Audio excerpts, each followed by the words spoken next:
Est-il possible de commencer à jouer au golf sans dépenser une fortune? Il faut dire que l'équipement nécessaire est spécialisé et demande un minimum d'initiation avant de s'aventurer sur le terrain. Benoît Chartier a posé la question à un golfeur aguerri.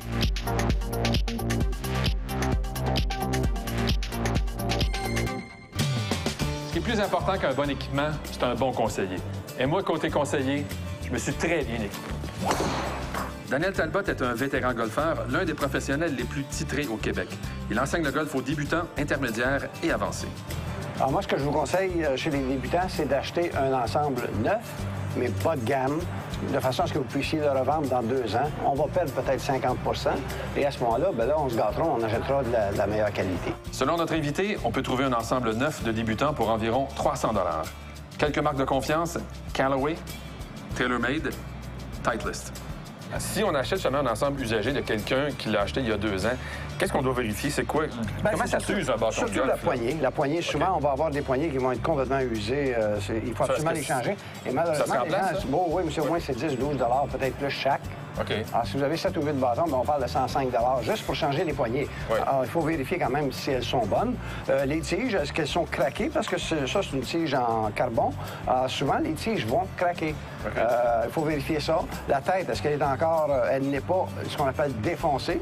Ça arrive chez les bâtons bas de gamme où on a souvent des fissures ici, où ça s'est sectionné à force de frapper des balles. Mais c'est quand même assez rare.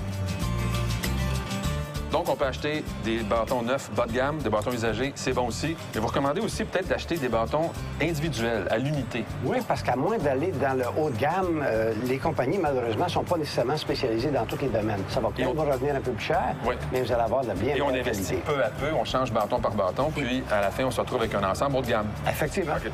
Les premiers bâtons à acheter sont le fer 7, le fer droit ou putter et le bois 1. Il y a déjà un pro qui m'a dit qu'il pouvait me battre avec seulement 3 bâtons. Est-ce que ça se peut? Oui, c'est fort possible. Ça dépend de la qualité de ton jeu, évidemment. Là. Lesquels 3 bâtons? Bien, le bois numéro 1, le fer 7 et évidemment le fer droit qu'on appelle le putter. Le bâton pour lequel on devrait investir un peu plus est le fer droit ou putter. Pour un putter de qualité, on devrait s'attendre à payer autour de 100 $. Bon, là, j'ai acheté les bâtons que tu m'as dit d'acheter. Qu'est-ce qu'on fait après? On s'inscrit, on devient membre dans un club, on engage un cadet. Qu'est-ce qu'on fait? Pas si vite que ça. Okay. Des cours. Moi, habituellement, je recommande 5 cours de 1 heure. C'est des cours de groupe. Habituellement, il y a 5 personnes, peut-être 6 personnes, 7 gros max. Et ça coûte à peu près 200 $ pour 5 cours. OK. Les épaules parallèles. OK. Ça. Les coudes très près du corps. Oui. OK. Relaxe les épaules, relaxe les coudes. Vas-y, fais un beau petit mouvement pendulaire. Exactement, exactement. Très bon. Oui, excellent.